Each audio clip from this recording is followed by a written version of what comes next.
This is the Energy Makers Show, featuring the innovators, financiers, and policymakers focused on the global energy demand. Brought to you by NRG, moving clean energy forward. And here's your host, Paul Dickerson. Hi, I'm Paul Dickerson, and welcome to another episode of the Energy Makers Show. Our guest today, John Hofmeister, former president of Shell Oil Company and founder and CEO of Citizens for Affordable Energy, offering his perspectives on what the re-election of President Obama means for oil, gas, pipelines, fracking, coal, all that right after this. Where will the energy come from to move us forward? From natural sources in abundant supply, or perhaps a man-made source? At NRG, we believe innovation will solve our energy needs. That's why NRG is moving away from fossil fuels towards wind, solar, and other sustainable technologies to power the smart grid, the electric car, and our clean energy future. We're using all of our energy to develop more of it.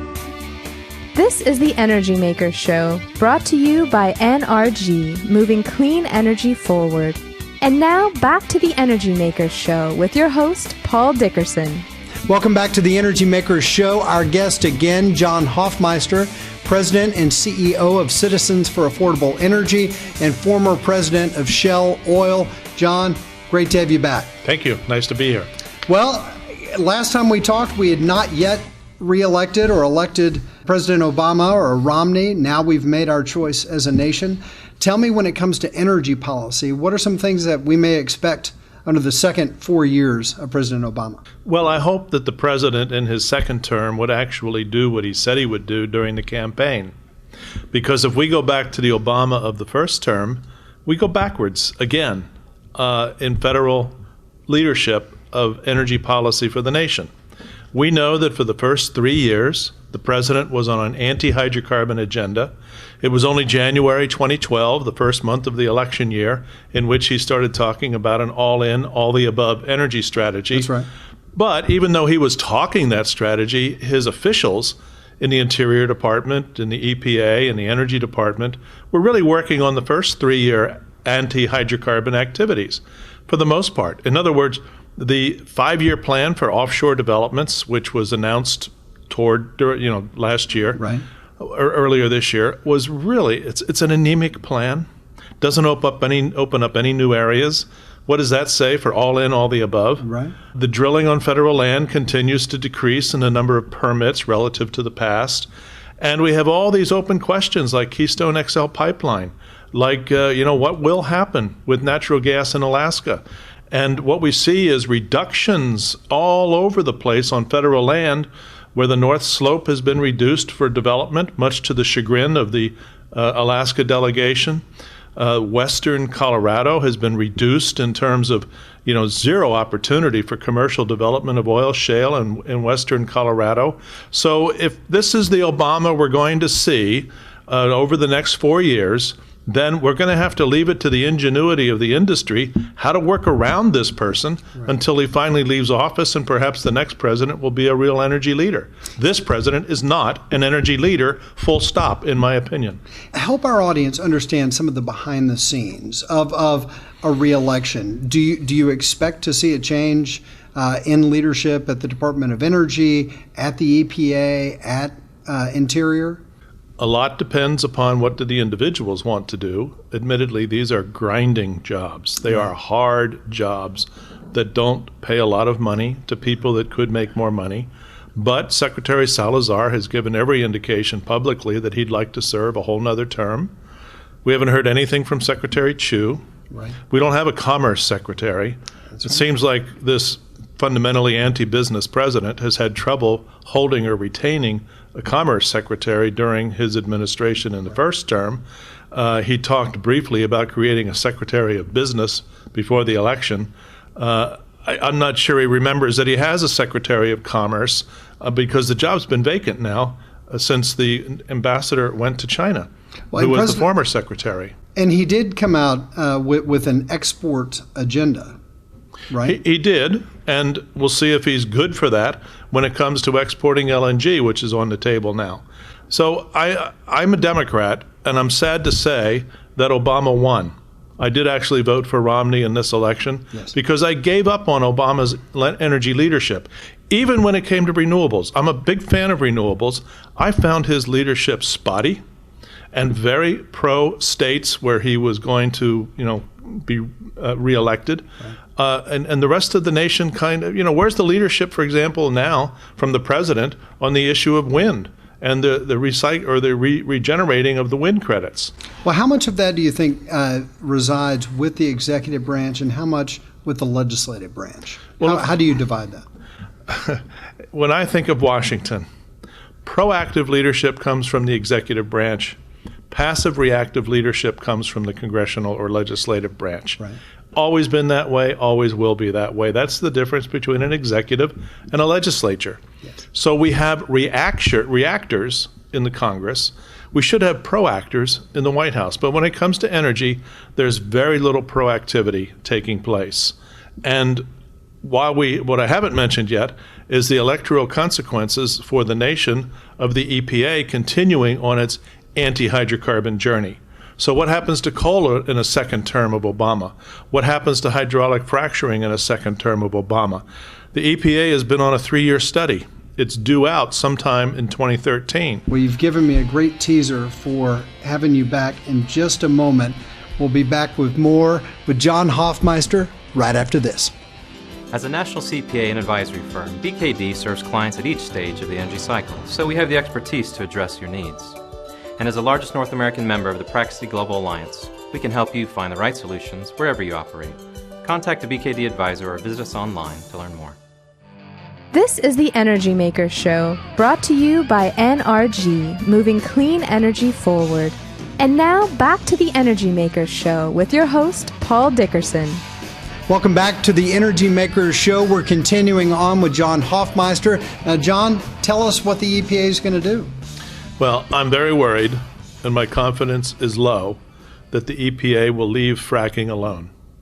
I think that they will come out, having done this study, that in the name of enforcing the Clean Air Act and the Clean Water Act, they will take a superior position relative to the states with respect to the future of fracking regulations, and that future permitting for wells to be fracked will need to be either under a federal standard or states will have to comply with a federal standard which they establish in order for the state to be able to grant a permit. Help us understand what that means in real terms to the industry and to our nation. In reality, most of the fracking that's done today is done on private lands governed by state permits, right, which means that the whole design of the well, all the activities, all of the plans have to be approved by a state regulator.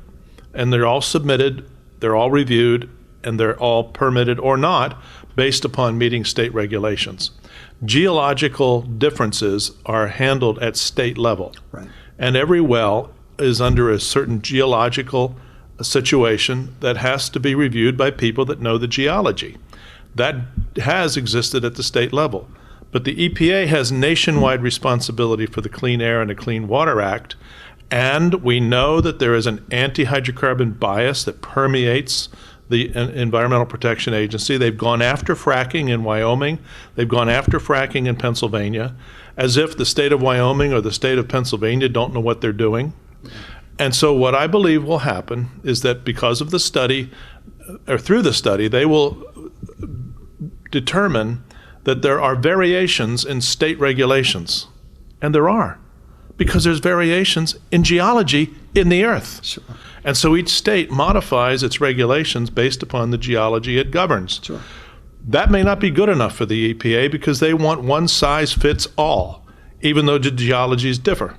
So I expect that they will put an enforcement proceeding in place that will either require the states to comply with standards set by the EPA, which is one size fits all, right, or they will take over the actual permitting process itself. It's more likely they will mandate that the states follow their regulations, not state regulations, because I don't know that the EPA actually wants to grant the permits. But they could. They could. And the implication for the industry is put a wet blanket over the growth of the industry. It'll slow down. It'll raise costs. It'll produce less natural resources.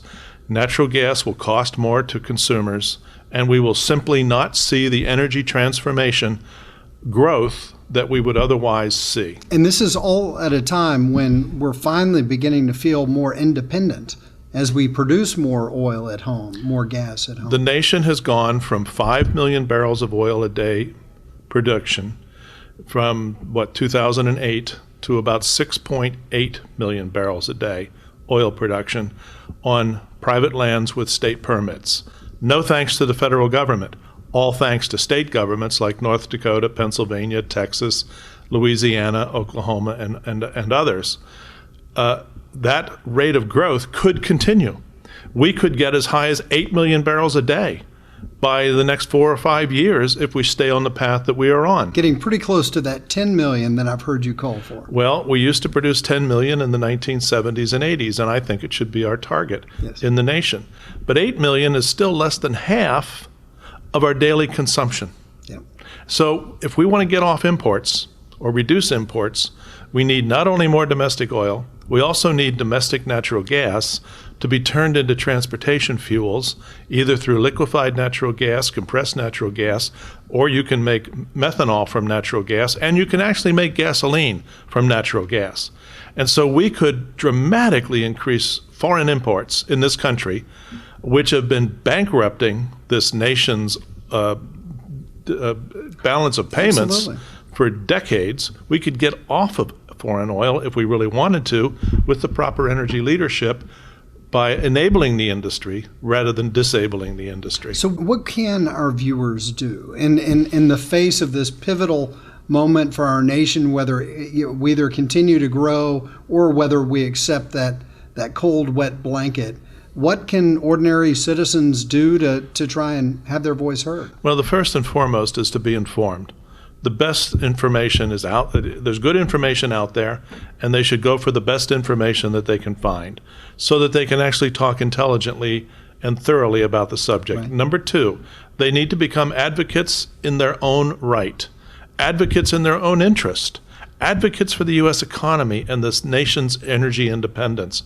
By being advocates, they can talk, they can write, they can speak, they can just get into public civic activism on this whole issue. They can talk to their representatives, write to their representatives, talk to their neighbors, talk to their family. Word of mouth, and they can also go on multiple websites. They can go to the Citizens for Affordable Energy website. They can go to many other websites. Well, tell us about where your organization plays a role in both education and activism. Well, we're primarily educators who promote activism, if you haven't noticed that lately. We are educating at all levels of society by personal engagement, by outreach, by social networking. Our website is citizensforaffordableenergy.org, one word. And then we try to advocate by enabling other citizens to become active in this whole process, mainly by discussion, word of mouth, and social networking. We don't have elections but every 2 years, but when we get ready for primary season, that's when the candidates that are going to stand for election get chosen. Yes. Putting tough questions, real questions, based on good, sound information to those candidates to make them take a stand on what it is about energy that they will attempt to do proactively, better than reactively. Absolutely. Then they can be better positioned to do that based upon their personal knowledge. John, thank you so much. You've been a great friend of the show. I appreciate you coming by. My pleasure. And that wraps this episode of The Energy Makers Show, heard on the radio nationwide and seen right here at TheEnergyMakers.com. I'm Paul Dickerson, and we'll see you next week.